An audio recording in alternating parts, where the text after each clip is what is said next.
सांगलीच्या पेठनाका इथं भाजपचे प्रदेशाध्यक्ष रवींद्र चव्हाण यांचं क्रेननं पुष्पहार अर्पण करून जंगी स्वागत करण्यात आलं। रवींद्र चव्हाण यांची प्रदेशाध्यक्षपदी निवड झाल्यानंतर पहिल्यांदा सांगलीमध्ये आल्यानं त्यांचं स्वागत केलं आहे।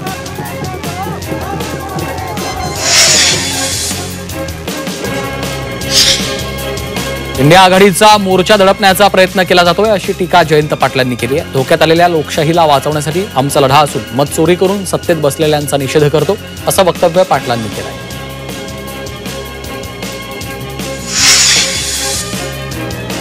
तुळजाभवानी मंदिर विकास आराखड्याच्या जीर्णोद्धाराच्या वादात शरदचंद्र पवार पक्षाचे आमदार जितेंद्र आव्हाडांनी उडी घेतली। तुळजाभवानी मंदिराच्या मूळ ढाच्याला हात लावू देणार नसल्याची भूमिका आव्हाडांनी घेतली आहे। उद्या या प्रकरणामध्ये पत्रकार परिषद घेऊन भूमिका मांडणार आहेत।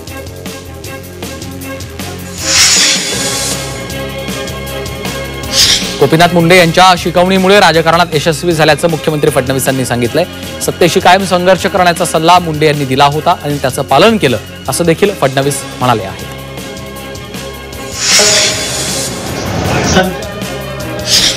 पश्चिम महाराष्ट्राच्या सहकाराची वाईट अवस्था झाली। आत्मपरीक्षण करण्याची आवश्यकता आहे असं मत आमदार प्रवीण दरेकरांनी व्यक्त केलंय। राज्यातल्या सहकार क्षेत्राबाबत काय उपाययोजना केल्या पाहिजेत यावर लक्ष घालण्याची आवश्यकता असल्याचं दरेकरांनी म्हटलं।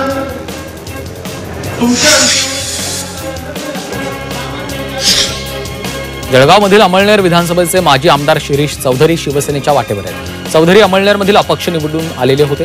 सध्या ते भाजपचे सहयोगी सदस्य आहेत। चौधरी लवकरच एकनाथ शिंदेंच्या उपस्थितीमध्ये मुंबईत पक्षप्रवेश करतील।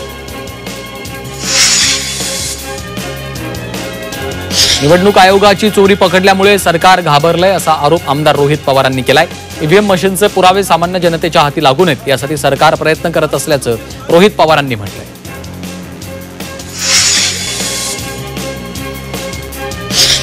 अकोल्यात आमदार नितीन देशमुखांनी सार्वजनिक बांधकाम विभागाच्या कार्यालयामध्ये ठिय्या दिलेला आहे। बाळापूर मतदारसंघातल्या विकास कामांच्या निविदा काढण्यात भेदभाव होतोय असा आरोप त्यांनी केला, तर प्रलंबित कामांना गती देण्याची मागणी केली।